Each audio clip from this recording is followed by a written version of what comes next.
I'm Chris, And I'm Jesse. and this is Raw and Real Podcast.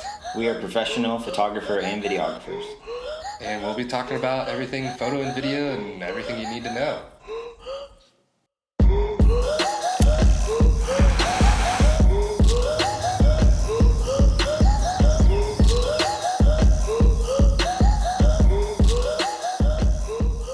Codec is like predefined. Yeah. But the resolution is obviously different. Yeah, I pretty much put codec under all three of those. Yeah. I'm like, if I'm changing the main video settings that is saving to my file, that's pretty much what I define as the codec. Obviously, that's not official, but Technical. yeah. So like, that means I'm picking my color space, like between 8-bit and 10-bit. I'm picking my resolution, like 4K or 6K or 8K at this point. Bless you. I'm sorry, we have so much pollen that I came outside my car. My car's supposed to be black, and it was like yellow. So if I sneeze every now and then, apologies. But And his wife has a cat that yeah, my wife has a cat that I'm definitely allergic to. So there's that. Get the 1-2 combo. Now, spring and fall are the death of me. And that's always when we have the most weddings. So, fun stuff. But yeah, I always put like resolution under it, like so 1080, 4K, 6K, 8K. Then I wouldn't say your frame rate counts as that, but should we just cover that anyways or no? probably. Yeah, so like 24, 30, 60, 120 I don't feel like you should use in weddings because that's just like too slow. Overkill.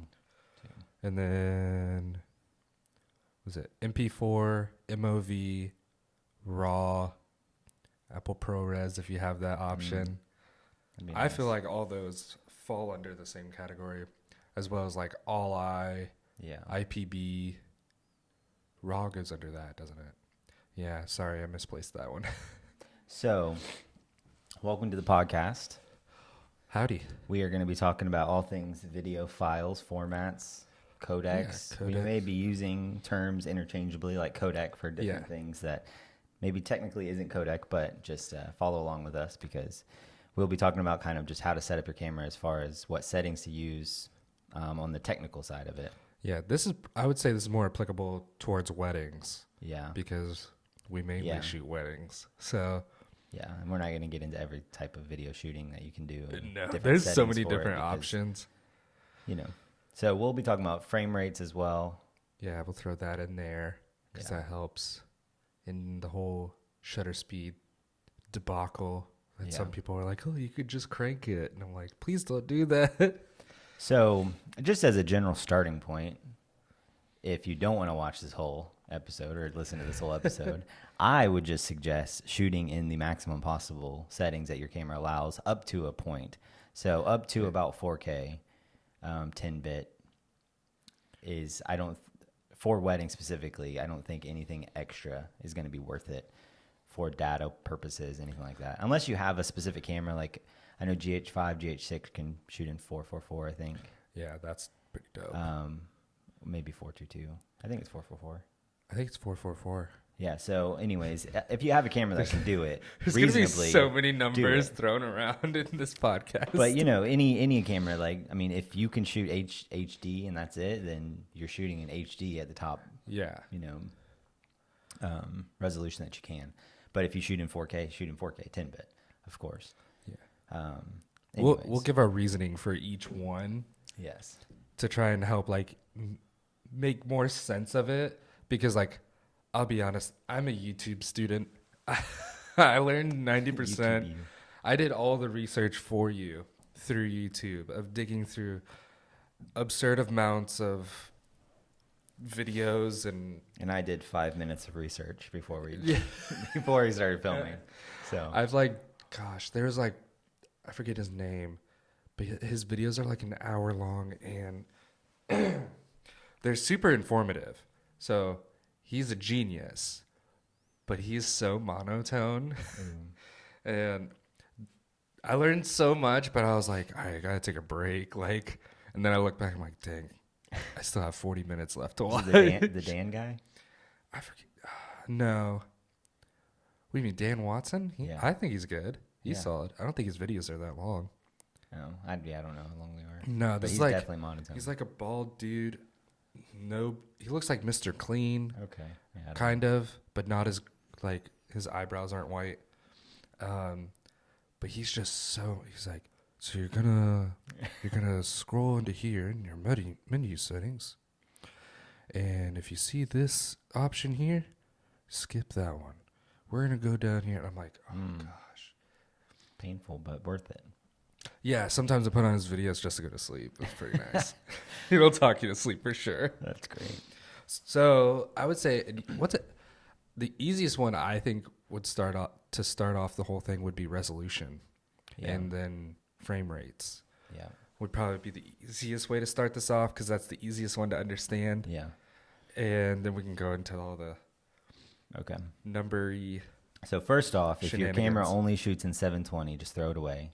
Go buy a new camera immediately. Burn it. 720 is not worth it Well- today. Unless you're creating Not for a content wedding. only For a for wedding, social no. media. Yeah, for a wedding, it's a no-go. No, there's so many popular HD cameras that just throw away the 720 Yeah, no, I agree. or full. I was fixing to be like, Full bro, for like that 8mm or 16mm look, like that would slay it. Yeah, no. But Because if your camera only shoots in 720, that means that it's a piece of crap. Because fair. you can choose to shoot in 720 if you want some really crappy like look, then yeah. But Yeah, if your camera only shoots in that, then that means that it's that's fair. garbage and That- throw it away. Yeah, that's fair. Maybe not throw it. Maybe just like sell I don't it even and know put if that they money would. towards I don't something even know. else. I don't even know if a camera that only shoots in 720 right now. So that's why I'm saying that. Even like a T3i. Yeah, which T3i is still shoots 10 1080. years old or something. Probably even longer than that. Older than that. It still shoots in HD. So That's fair. Yeah. but if you can shoot in HD, and that's the biggest one, 1080p, obviously 1080, whatever. That's the one to shoot in if that's all your camera can do. Yeah. I always Minimum. shoot 4K. Yeah. Not because it's like the highest my cameras can shoot in, because I still have 6K or 8K. But I feel like those two are way overkill because they're both going to be like raw or like super ultra HD, which is way more. Like if you need that kind of like reach, go into crop mode or something like that. But I always recommend 4K, especially for weddings, because like it just gives you that little bit of extra leeway to where if you're like, oh, this shot would have been perfect if I was just like, instead of here, like you have a little bit more room. It's kind of like shooting 24 megapixels so you can crop in to like 20. Yeah. So you want to have that little bit of buffer to kind of like fix it in post or something like that. So you have that option. Yeah. So to me, that's where resolution really helps. Yeah. I'd shoot in 4K everything. And now that I have the R5, it shoots in 4K DCI, which gives you a little bit extra on the ends. And you get those cool little bars. Yeah.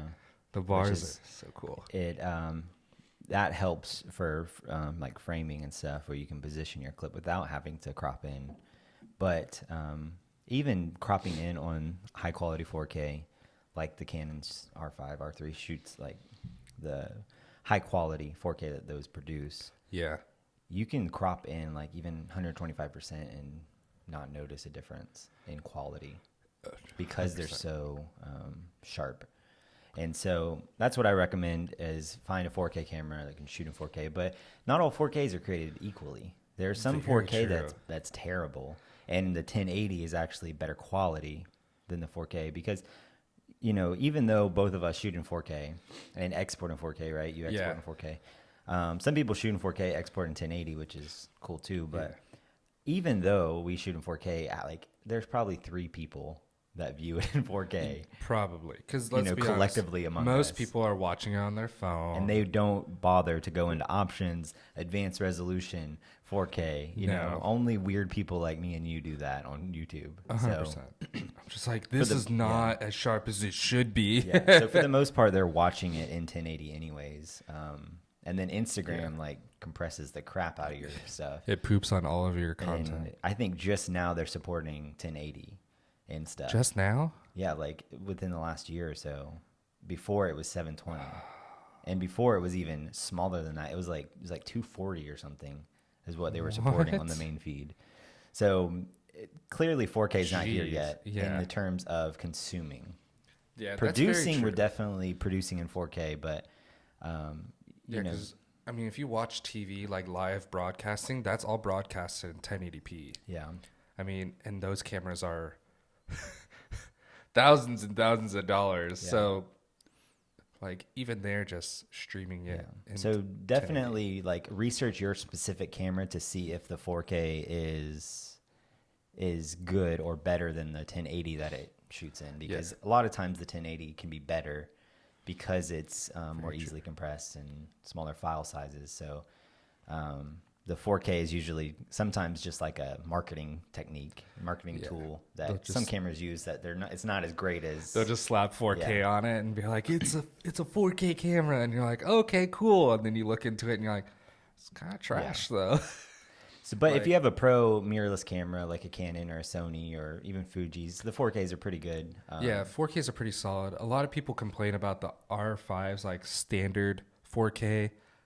It's really not that bad. Yeah, no. It's If you still go into good. crop mode and then shoot 4K, it does look better. And then obviously the 4K HQ is like the best one you can use.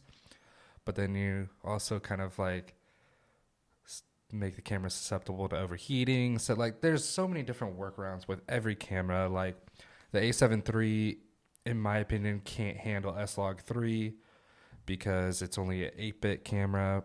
So I guess that can transfer us over into Or the bit bits. depth. Yeah. the bits. Oh, that sounds bad. bits. That did not. That sounds aggressive. I didn't mean it like that. Bit depth. So bits. when it comes to bit depth, it's literally how much color information your camera is putting into those not to be files. confused with bit rate, Yeah, which is different. This is where it gets so complicated. Bit depth, 8-bit, 10-bit, 12-bit. Yeah, so 8-bit is the least amount, and that I think you looked it up. How many colors is that? 10 million, 10.7 million or something. I think that was 10-bit. No, 10-bit is Billion. billions. Billion. 1 billion. 1 billion. 1 billion. 1 billion colors. It was, 256 colors per channel. That's what. Okay, yeah, you're right. So like 8-bit is gonna be a decent codec if you don't plan on doing any kind of heavy color grading, because the file will just fall apart because there's not enough color information there. So as soon as you start shifting colors, like if you're a photographer and you're getting into video, you kind of understand this. You're already shooting in like 14 or 16-bit raw. That's your color depth.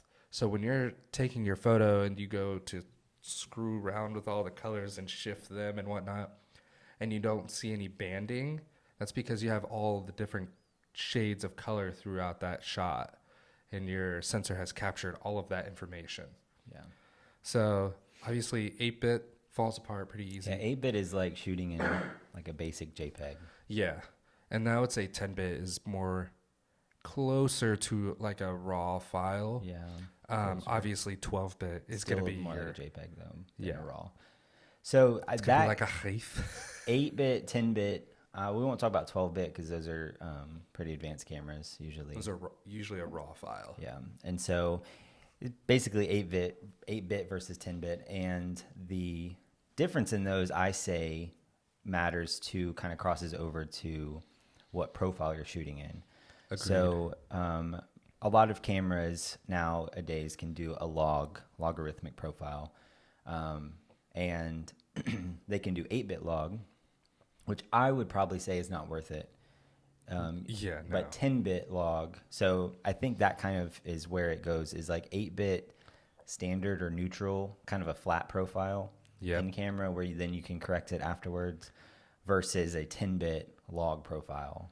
Because I think the log is kind of just degrading the 8-bit so much that you don't have much to bring back, and probably is not worth it. I think the Canon, the EOS R, can do 8-bit log, and then it can do 10-bit through a external recorder. I think. It does 10-bit through external. So like, yeah, I would say the 8-bit log, and I've done that before, and it just doesn't hold up well. No, I think because you're putting that, like I said, you're stretching those colors too far. Because like you think when you're recording log, it's mostly a gray picture. Yeah. So you have to stretch all the colors in and pump it into the picture you captured. Then you also have to stretch like the luminance of the whole image.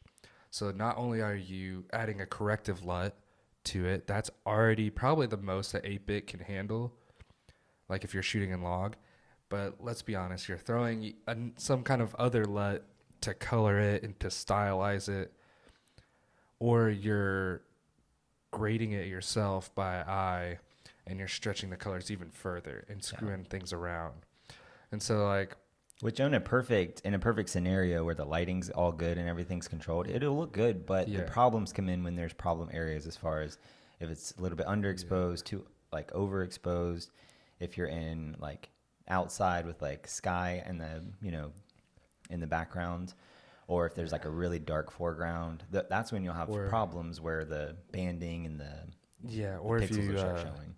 You misdialed in your white balance and stuff like that, like 8-bit can really shaft you on that. Yeah. So essentially for weddings, you're going to want to shoot the highest that your camera's going to offer for something like that, because the more color you have, the more you can kind of work around that image. Let's say, because let's be honest, we've all botched a shot or two in a wedding and being like, if I had just changed those settings. And like, if you have that good of a file, try messing with it, because that might end up being your favorite shot. That's happened to me a few times. Yeah.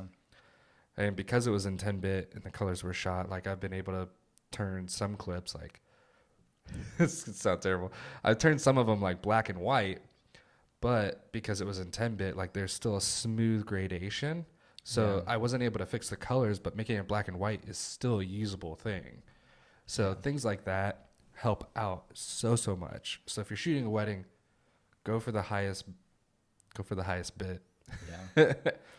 and then also that crosses over into bit rate, which is how big the files are and how many bits per whatever second. Yeah, essentially how much information is being captured onto the card, and your card has to be fast enough to be able to write at the rate that the camera get them fast cards. Yeah, so you may not have SD cards, or your camera may not be able to basically record that's why they can't record in those formats.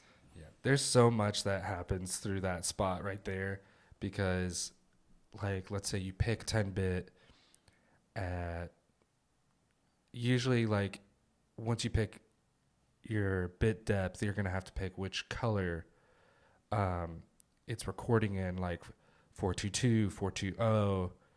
Like 420 is like, I would, if you have the option, go 422. I think that's XT4 shoots in 420. Yeah, it does. I know, you get a little gypped there. But like, those files are chunky though, because you can record up to 400 megabits a second. Yeah. So like, and so that's when the size of your card comes into play. Yeah. That you have to have some pretty big cards also that are fast. My favorite SD cards, CF Express cards, CF cards, whatever, are the Sony Tough series. They're amazing. The Tough Boys. They're so expensive, but they're indestructible. Yeah. You're crush proof. Worth it. You can't bend them. They're waterproof if you drop them in a puddle. If you forget them in your pants and wash them on accident, probably will still be good. I thought you were gonna say, you forget them in your pants and pee on them. You know, and pee in, yeah, no, you know, like your card's good. I thought that's what you're gonna say, and I was like, "Whoa, they're just." No, if you wash them in the washer, that makes way more sense. But yeah, so they're I mean, they're just so good, and so those are the best. They're definitely expensive. They make you pay for. What they are, but I would recommend like at least a 128 gigabyte card if you're shooting in high quality 4K. I mean, you're gonna burn through 128 pretty Yeah. quick. I always recommend 256 Yeah. if you're doing video, especially for a wedding. If you have a big, like a camera that can shoot in high quality or has a high bit Yeah. rate, for sure. Like, I'm always terrified I'm gonna run out of space Yeah. recording an entire wedding. Which does happen because I just shot 2 weddings back to back and I had to use all my cards. And then I had to download the footage that night, format them for the next day, which is a little bit scary. That's terrifying. But they're all backed up and everything's You good to did- go. And I'm, you Oh, know, I couldn't do it that. just, it takes extra work to Yeah. make sure that it's on there, that it's backed up, preview everything. But I was using 128 cards, 128 gigabyte cards. Yeah. And they fill up pretty quickly shooting They do. on 4K HQ or 4K 60. So Yeah. I went through, I think 3 or 4 of those cards per wedding. And Yeah. so I just got a 512 Sony I have card. one. It's so I expensive. don't have a Sony one. I have the. I'm so excited to use it. There's a It's few literally more, 4. in my opinion, that are more budget friendly. Yeah, better for the like They're solid price wise. if you're more careful. Like if you just don't want to give 2 craps about your card, get the Sony Tough one that can easily handle anything. It's going to be probably your most expensive option, but you get that peace of mind. And for a lot of things that we do in the business, peace of mind is priceless. Yeah. So And they're just good overall as far as like longevity. They'll last a Yeah, long time. they'll You can last be forever. you can be fairly 99% confident they're not going to like break on you or crash on you or the data's going to be corrupted over a long period of time, whereas some of the other cheaper options, you know, they may not, you may have to replace them more often. very true. But like Lexar is a good brand still. I don't recommend Lexar. They are good though. I've They're just bought a little lot of bit their cards. cheaper. Yeah, in my opinion, so like obviously it's an opinion based Yeah. thing. I've used Lexar for a while because it was the most budget friendly option Yeah. to where I could get the fastest card. Because at the time I was using Sony A7S III, and that thing has tons and tons of video options. And if you get the 90 megabyte or megabit, I think it's byte. We'll go byte. Anyways, if you get the 90 V90 card, it will literally unlock every single option on that camera besides one, which is like the S&Q like 120. So like that's really impressive. But like sometimes I would get random errors or the card doesn't read all of a sudden and I'm like, I Yeah. just used this the other day, and then like use them sometimes on my Canon. Like I still have those cards because they're still I use like- them for photo and they're good. at yeah least. photo, yeah, all day. I feel like on photo All you of can my use video whatever cards card. are Sony, so Yeah. I don't have. But I know you use Angel Bird sometimes. Yeah, so that's what I was gonna say. My new budget-friendly option instead of Lexar is Angel Bird. Angel Bird makes fantastic stuff. Like Yeah. I bought their 256 gig CF Express Type B card for $200. Yeah, that's good. That's a good deal because most 128s from like I think the Sony 128 is almost $200. Yeah. So like you're getting double the storage for just a few dollars more instead of a couple $100 more. But then And then SanDisk is SanDisk. still okay. They're still Yeah, I have to reputable. yeah, I got a SanDisk and 512. Lexar are kind of on the same level to me. And then there's the I don't new know. I ones. trust ProGrade. SanDisk. ProGrades are the Pro newer grades are ones. really good. I feel like ProGrades are- ProGrade and Angel Bird are kind of on a level. And Yeah. then Sony's kind of right now Yeah. above them all. Yeah, only because it's like water and dust proof Yeah. and all that other stuff. You Yeah. could punt it if you want to. But other than that, I wouldn't recommend any other brand. Yeah, I don't. There's yeah, no I don't- reason to because there's so many professional options. Yeah, make sure you stick with a professional option. That's where I would draw a line because there's so many like off brands. Like Yeah. Like that We- one I saw the other yes. day. Is it a 2 terabyte? it or was, was 2 it 1? terabytes. 2 terabytes for like $2 $500. for $500 Because it was $600 off. insane deal. And I was like, should I do it? Because that would, I mean, don't even have to format it ever. I know, right? It's so much space. But But I've no, never I heard did of not do what- it. Delkin was the The brand. Delkin, yeah. Yeah, I never heard of Delkin. Yeah. That Just can't do sounds it. like a weird Especially- rejected bird. Like With a lot of these, like the R5, I know it can, but certain types of whatever codecs, bit rates, you can't record to both cards at one time. And that's just No. kind of stresses out the camera, I feel like. Like gives the camera anxiety when it's trying to record multiple videos at once. So I Very only much. record on one card for video. I Same. don't double video. And I used to. it's very that's very important to you have to have a card that you can trust Yeah. because if it does corrupt or something, then Something happens. you know, like if it shuts off the camera during recording and it just deletes the whole file, you have to know Yeah. that that one file is going to be good because if you lose it, it's gone. Yeah, especially for Whereas like photo, if you're recording to two cards at once, it's not a big deal if one of them, yeah, you know, messes if up. one screws up, which I feel like that is going to be more susceptible to photo. I feel like I've heard that happen so many times to people who do photo Yeah. as opposed to people who do video. I just don't that's really hear that ever with video people. Doesn't mean like you should never back it up. Like these are just our preferences and what things like we do. I used to double record video like when Still I in? had, huh? Am I still in? Yeah, you leaning back though. You still chilling. If I lean back, I feel like I'm out of frame. But anyways, like I used to double record on cameras like the XT3, the XT4, A7S3. You can't do it. You're not allowed to do it with the EOS R because there's only one card Oh, slot. But I would say whatever gives you peace of mind on that. Like even if you buy a really expensive card and you're like, I just don't trust it, or you don't trust your camera to properly write it, 2 cards is a good safe bet. Like you know you're gonna have one of those cards work.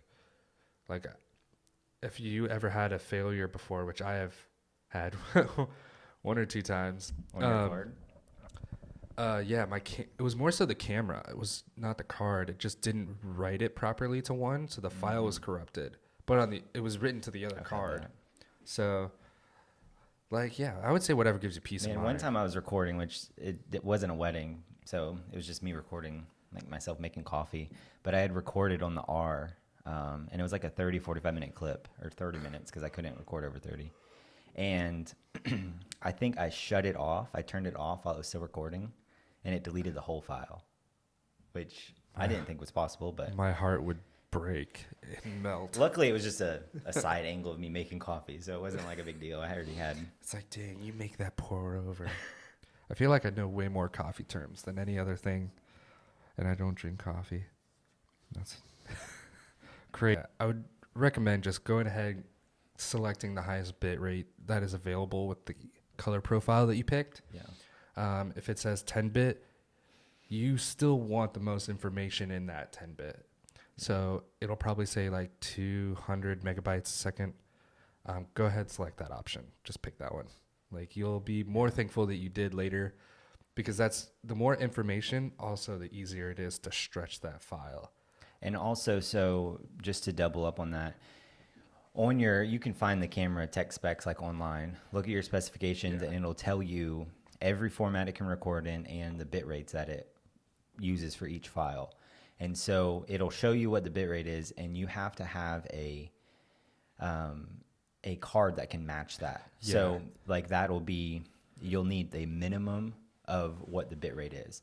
And so that's when the V60, V90 SD cards come in, where if the bit rate is 90 megabytes per second, then you need a V90 card, because even though it can read at like 170, it has a minimum write though of 90, and you can be confident that it will continuously record at 90. And if not, if you get a V60 card and you try to record something that requires 80 to 90, it may work, but you may have some dropped frames in there or something, or the video may just stop recording. Yeah, Canon just stops it. So your video recording has stopped, and you're like, what?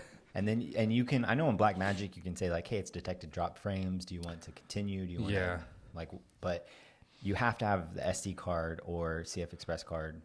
CF Express, you're not really gonna have a problem because they're so fast. But SD cards, you have to make sure you have a fast card. You can't just pop in, what have you. Yeah, anything in there. That definitely matters.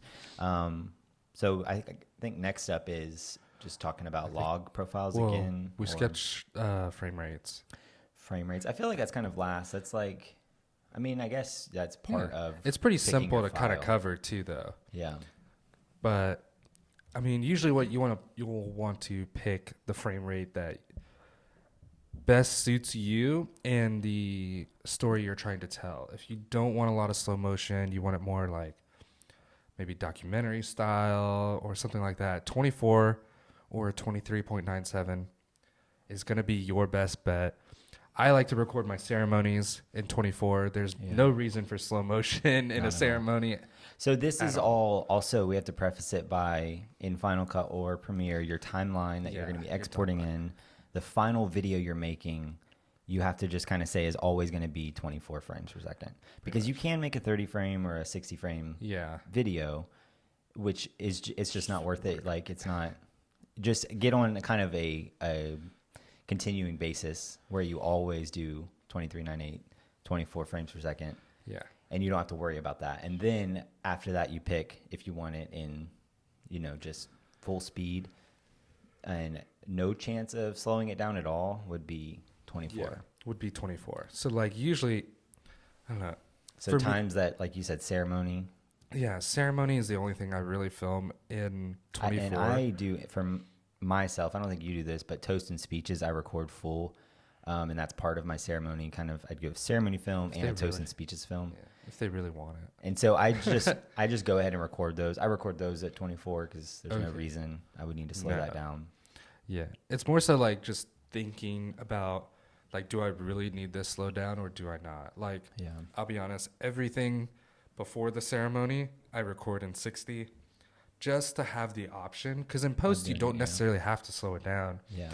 And for a lot of those shots, like, you don't know how much motion there really is going to be. So you might get this one shot and you're like, oh, if I had just recorded it in 60 to slow it down later. Yeah, it's always good to have the option later on. Yeah. So I will do that all before ceremony. Ceremony is 24 because and for the most part, no need. The general public, the general consumer, is not going to be able to tell the difference that you played a 60 frame per second at 24. I mean, there's like motion blur concerns and like the, smoothness, choppiness of footage, but generally nobody's going to notice that unless you're super techie video nerd and you're like, oh, I can see a little bit of choppiness or, but overall people aren't going to notice that. I mean, there might be like sometimes where I want some B-roll that's happening in the ceremony. One of my cameras is always doing 24 regardless. So if I do decide to flip it over into like 60, like it's just to get a few random shots and then I'm right back into 24 for the ceremony. Afterwards, or near the end for the first kiss, I do change it into 60 because I want that. Most of the time they'll like dip the bride or anything like that. And I want to have that in slow motion just in case. I'm like, if it looks super epic, because let's be honest, your clients don't tell you everything. So there's sometimes stuff that happens. Like there's one time where the guy goes and dips, and for some reason, all of the congregation or audience had flower petals that they threw. And I was just like, thank goodness I was filming that in slow motion. Otherwise, I would have totally missed it. And that shot wouldn't have been, I guess, as epic. Like, it's still going to look good. For sure. But if you have that in slow motion, it's like, you can kind of like cut to it and fade to it as slow. That and like speed ramp too. Yeah, and that's where like the 4K comes in handy too, because it's like, oh, like if I shot it too wide, I could crop it in a little bit, and I got it in slow motion, so I'm like super solid on it. There's just all those things you want to kind of account for. So there's also, I shoot primarily with my R5 as my main camera. And on the R5, the highest quality that you can get other than 8K is 4K HQ, which right now they limit it to 4K HQ 30 frames per second. You can't do 4K HQ 60. And I mean, there's a negligible difference between the two where you won't really notice it unless, again, you're a video nerd or like your client's not noticing that at all. And so, if you want to crop in a little bit more on the 4K 30, it's good. But so 30 frames per second slowed down to, which is 29.97, I think, slowed down to 24 it's just slightly slow. You won't really even notice it. It just makes movements more smooth, which is good. Like, I like to do that a little bit. It's 80% slow.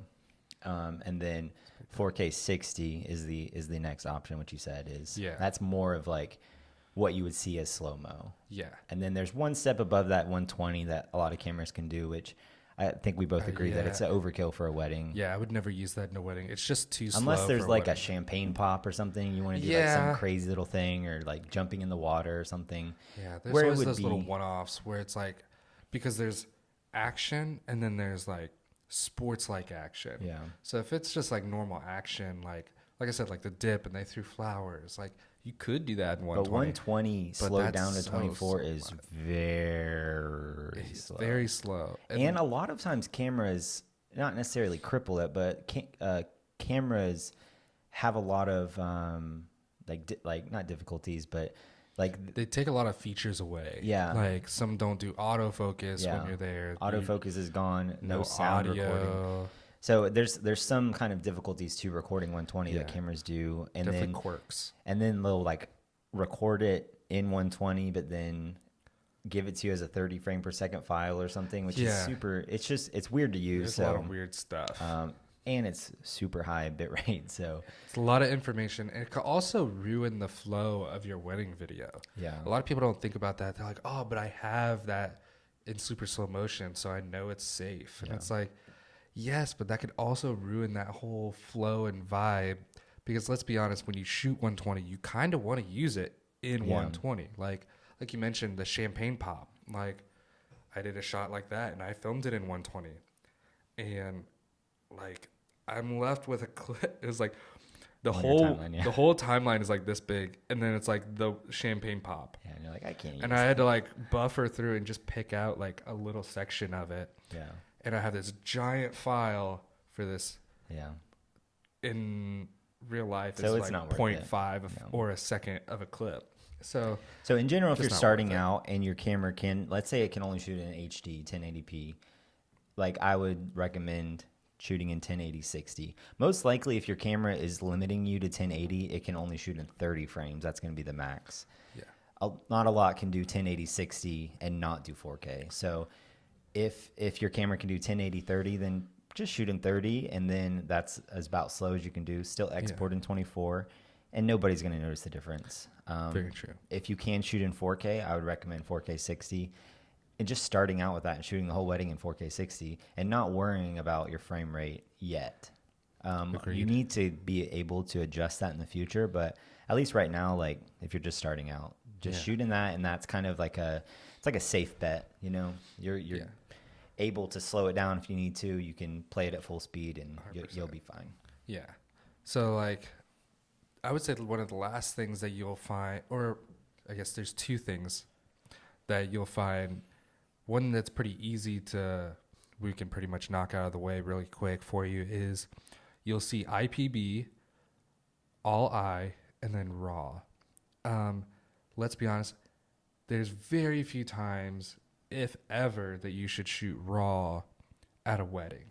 I did once because I was very uncertain on how much the lighting would change, because it was a partly cloudy day. We were partially in the woods, so I didn't know how much light would be coming through. Like, I just wanted a safety net because I didn't know how much of that I could use. Yeah. Only reason I shot raw. The rest of the day went all eye. All eye for is going to weddings, go. raw, I don't think is worth it. Yeah, very overkill. You're going to destroy how much space you have if Yeah. your camera can even do that. So, very much overkill. Don't recommend it unless you're like super, super unsure of the situation. Then there's all eye, which is right below that. All eye, in my opinion, is the best go-to for a wedding because you get every single frame. Yeah, that's little to no compression. Yeah, Just every frame. little to no compression. Because as soon as you upload it into your program or your laptop, it's not compressed. So it's like your computer will have a very easy time like working Yeah. with it. And I have playing with noticed it. the R5's 4K and all eye Yeah. reads so much better Oh, and yeah. easier than the R6's 4K. Same frame rate, Oh, really? same everything except IPB, because R6 can't do all eye Oh, yet. that's right. And so the IPB is super compressed because it takes let's say you have 10 frames that are all like similar. It's only going to, it has the first frame, and then it's going to take away everything that's similar in Yep. each successive frame. So it's compressing it in a smart way, saving data, but also it's compressing it so that your computer has to decompress it, Yeah. has to decode. So I would say the only time I would ever use something like IPB would be in like a scenario where nothing is changing. Like this would be pretty good for like a B cam that's tripoded off, like off to the side. And A lot of times you can't really choose that though, unless you have a super pro camera or like even a cinema camera. As far as Really? like, I know like the R5 you can choose between. R5 you can, obviously the R3 I can. But, I mean, that's a $4,000, $6,000. My probably Sony had that option. A7S3, but that's again A7S3 had that. 4,000. Sony names it differently, so they have more so just different, like a different codec altogether that you shoot in, as opposed to picking all eye and IPB. So Can like you shoot in there's this like X- XAVC, yeah. XAVCSI, which would be their all eye. There's so many Which if you different can ones. record in those formats, I've heard those as pretty easy to read formats, Yeah, like similar to ProRes. yeah. I mean, I don't know if that's I would Sony's or not, but yeah. no, because I think ProRes? the ProRes is Apple's. I know ProRes is, but the XVAC or whatever, I think that's just more of I a think it's just a general.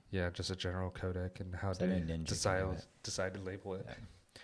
But yeah, though, if you have the option, definitely, in my opinion, if you're shooting a wedding, all eye. Yeah, 4K 60, Yeah. 10-bit, all eye. If you're just playing around, having fun, or doing like a talking head, like this is even shot in IPB because And we're then there's literally IPB. sitting at a desk.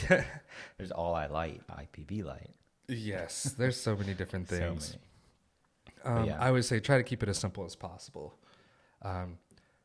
Also, these are more so like this is general information. So like I would say like still play around with all the different things that you have in your camera to see what you like the best, what works with how you do things. There are some people that I know shoot the entire wedding in IPB and they have zero issues. They're still shooting in 8-bit. So like this is not like a guide to be like, this is how you have to do it. Still play with your camera, still figure those things out. But these are just our recommendations because for me, I like as big of a safety net as I can get without like absolutely destroying my storage, which apparently I still do from time to time. Because that one wedding was, I think I finished that one wedding and it was like 1.27 That's terabytes. insane. That's a lot of data. It was a lot. That's So just one much. wedding. That's So- had to be the 120 and the raw. No, that one didn't. Well, Didn't no, have wait, either that of one those? did have raw. Yeah, you're right. That one did have raw. The raw is, I mean, But it was partly cloudy, so the sun kept going in and out, and I was able to chop up that clip. I think 8 minutes of 8K raw is 128 gigabytes on my R5. Yeah, it's a lot. That's It a was, whole lot. It was all shot on my R3, so it's 6K, so it's not as brutal. And so for video, like photo wise, it's pretty easy just to say shoot in raw, Yeah, raw photo, it's a much easier that's answer. It. It's Right? a much But for easier video, answer. it's I think very specific as far as like for photo. Let's just say, even if you have a really cheap camera, shoot in raw. Yeah. It's still gonna be good, even though the raw, like your raw image, isn't as good as like the R5's raw, but Yeah. still. The RAW is going to be better than the JPEG, kind of across the board, no matter what. Pretty in much. general. Yeah. But for video, it's very different as far as your camera. You have to know your camera and know what it's capable of. Like I was setting up a T3i for video for my intern, and it's very limited. It can shoot in 1080 at 30 frames per second, and it does nothing, no type of log profile. So you just have to do a neutral or standard profile. Desaturate it a little bit, you know? Drop the contrast. Yeah, and then you have to just make sure you're shooting right. So, but that's very different than like the R5. I have so many more options. And R5C, so many more options, right? R3, different options than my R5. R6, different than the R5.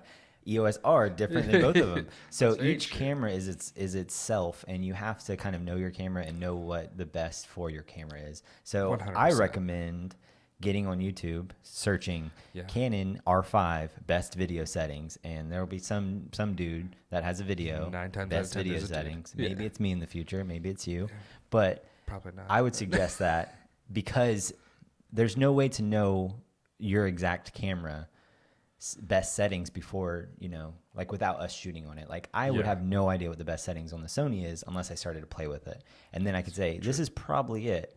I just know my cameras, just like you know your cameras. Yeah. And then we know kind of general. So those are kind of general guidelines. Yeah. I would say the last thing to kind of wrap up this whole video would be profiles. I think that's the only thing we haven't really touched on. And if you're still here, I mean, props to you, dude. Props to you. 'cause You are really wanting to learn about your video. If you're still here at there's this point, please comment and say, I'm still here, because Yeah. that would be amazing to Dude, know. the little hand emoji guy. Yeah. Where he's Or like, text one of us if you're a friend, family. yes. Because this is a lot of This is- technical jargon that, So much. it's hard to sit through. Yeah. Unless you're super interested, because, Yeah. you need to be interested if you're into a business like this. Very true. Anyways, wrap it Yeah. up. Yeah. So when it comes to profiles, there's obviously your standard picture profile that pretty much comes on your camera as soon as you flip it over into video. Yeah. There's nothing crazy about this profile. It just does what it needs to do, and that's about it. It's usually an 8-bit. You usually don't get a 10-bit option. These are usuals. So, like, you usually have 8-bit. It's usually not a very, high. It's usually not an all-I. It's usually IPB. So it's usually like your very standard basic profile to get you through and do whatever you need to do out of the gate. Then you have, in my opinion, it's more so for Sony users and Fuji people, because Canon doesn't really cater to them in this part. When it comes, I'll stay out of it then. they're kind of like log, but they're also kind of not. So for Sony, you got S-Cinetone, and then for Fuji, you can pick a multitude of profiles. You can pick like classic chrome, classic negative, and you can customize it to where your video look is kind of baked in. With Fuji people, I usually recommend this because your files aren't like going to be insane and huge, but you already have your look and you can tweak it still in post a little bit. Same with S-Cinetone. S-Cinetone is technically a log profile. Some people don't know that because they think when they are in S-Cinetone, they lose dynamic range. Not so fast. It actually does still shoot the same dynamic range. It just is already giving you a look. So I will say you get better skin tones in S-Cinetone, and like you already have 80% of the look done. So if you don't want to always sit there and correct S-Log3 or anything like that, use S-Cinetone. It is very helpful, especially weddings. Weddings, you usually have to have like a decent turnaround time. And for you to just be sitting there color grading S-Log3 every single time, it's kind of a pain in the butt. So if you have S-Cinetone, I would say use it and just bring down your highlights a little bit. A lot of that stuff just comes right back. And then the last one would be log. And this is the one that most people are familiar with. This gives you, in my opinion, the most flexibility, but sometimes, is, like I said before, is not always the best choice. For Sony, S-Log3, in my opinion, is just really tricky, especially when it comes to skin tones. Like, you can botch skin tones so fast in S-Log3. And this is where, in my opinion, Canon takes the leap because it's so easy to nail it in Canon. Like, you literally just correct the log footage. Usually you're going to be, well, if you're on the mirrorless system, probably C-Log3. You use the corrective LUT and you're like there. Yeah. There's like, you can do minor tweaks. Obviously you can throw a finishing LUT on it if you want to, but you're like there. Like you're pretty much done. And you still have all this flexibility in the file. The skin tones are great, straight out of the corrective LUT. Yeah. So you're going to get a little bit more dynamic range and stuff out of that. Like I said, more flexibility. So if you're that person who really loves to screw around with colors, which I am that person, no video goes untouched. I always have to mess with something. I have a very specific look that I like to get out of my videos, to where I'm tweaking a lot of things like, oh, my highlights are way too bright. Bring that sucker down, or boost up the mids and bring the shadows back down so we keep our contrast, but like it's moodier. Like you're going to have all that flexibility in log. Yeah. But again, it goes back to the other things that we touched on. If you don't have it in 10-bit and stuff like that, that log file will fall apart and look like trash real quick. So hopefully did I cover that well enough? I think so. Okay. Sounded good. Sick. Awesome. we had a ton of laughs on the last podcast on all our mistakes. And this is like, grab your pencil and paper and just, I don't even know if people do that anymore, but jot it all down, type it up. Like, this was very informational heavy, but I would definitely say like, if I had all this in one video when I started learning about all this stuff, it would have been the most useful thing ever. So we just took it all and smashed it into one, and here you go. Have fun, kids. Yeah. Thanks for joining us for another podcast. Yeah, we'll see you guys in the next one. Yeah. See ya. Peace.